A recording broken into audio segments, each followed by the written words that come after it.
friends, welcome to my channel. So in the today's lecture we are going to discuss our third layer, which is network layer.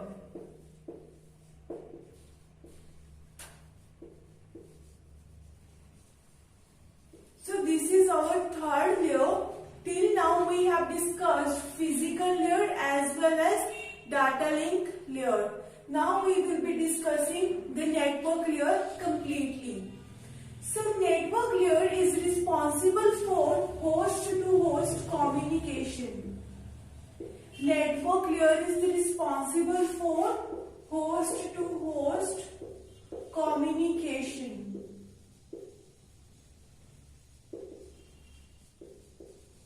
Basically, your network layer deals with IP addresses. It basically deals with IP addresses. So, what does the host-to-host communication means?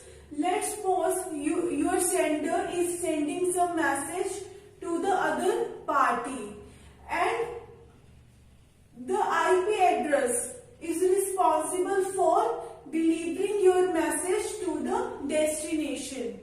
So, it is basically responsible for host-to-host communication. When sender is sending message to the other person, what sender mentioned?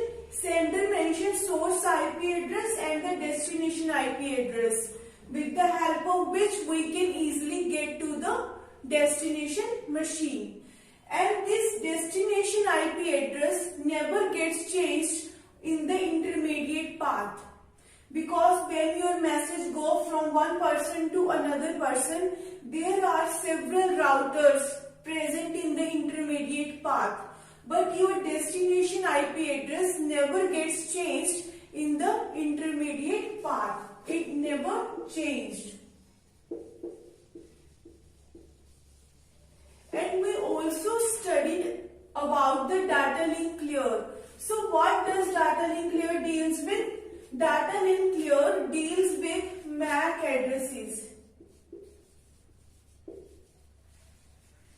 It deals with MAC addresses. So MAC address is basically responsible for hope-to-hope communication. It is basically responsible for hope-to-hope communication. What I mean to say, let's suppose this is a one network. This is some another network, and this is your source. This is your source machine. This is your destination machine, and we have several routers present between these two networks. So when Aarti is sending a message to Neha, what is the other information we are going to embed it with message? Firstly message, then source IP, destination IP, then source MAC address and destination MAC address. So all this information we will be storing with the message. And what does destination IP mean? Destination IP is the IP address of the Neha, and it is not going to get changed in the intermediate path.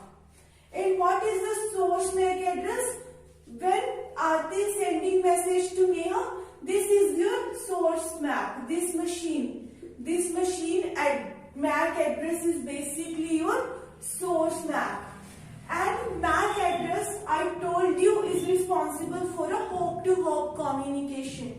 This is one hope, and this is second hop, this is third hop, this way. So it is sure that you have crossed one hop.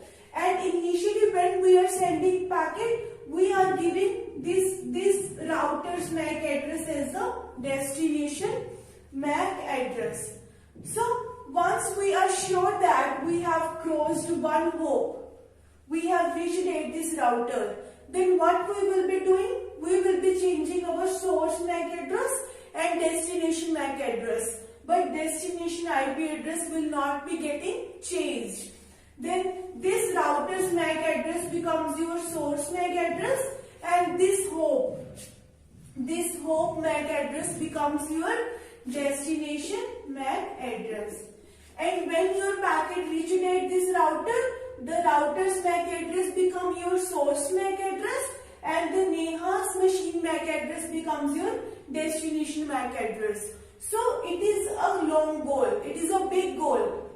Ensuring that your packet has been reached at the destination machine is a long goal. So network layer deals with the long goal, but the data link layer deals with short-term goals. It basically deals with hope to hope.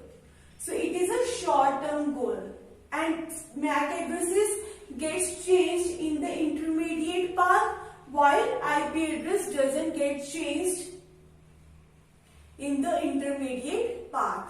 So now let me tell you what we will be studying in the network layer. Which topics we will be covering in the network layer.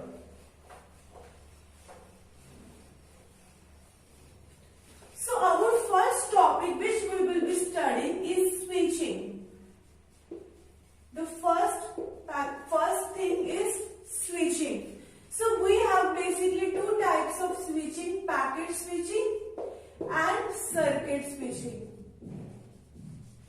We will be discussing both the switching, circuit as well as packet switching. Then we will be discussing the IPv4 header. IPv4 header. So all the information like source address, IP address, what are the other information which we embed with our message when we transmit our message from sender to receiver. Then we will be discussing fragmentation.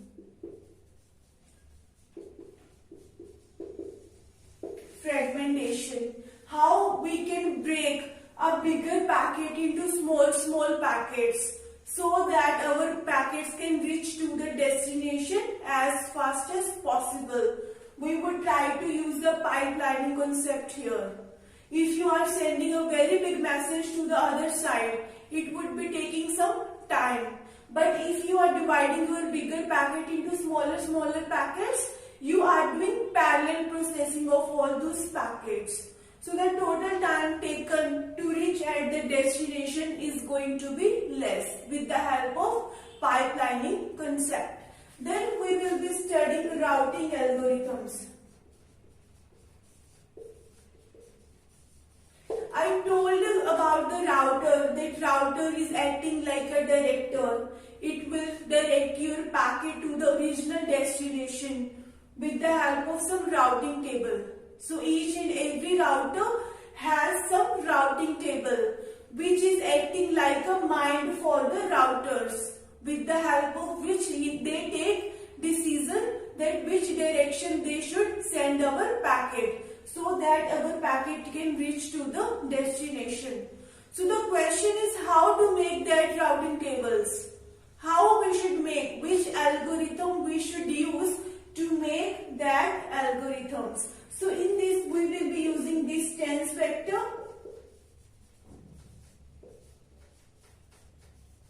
The second we will be discussing link state routing. Link state routing. So these are all the concepts which we will be discussing in the network layer.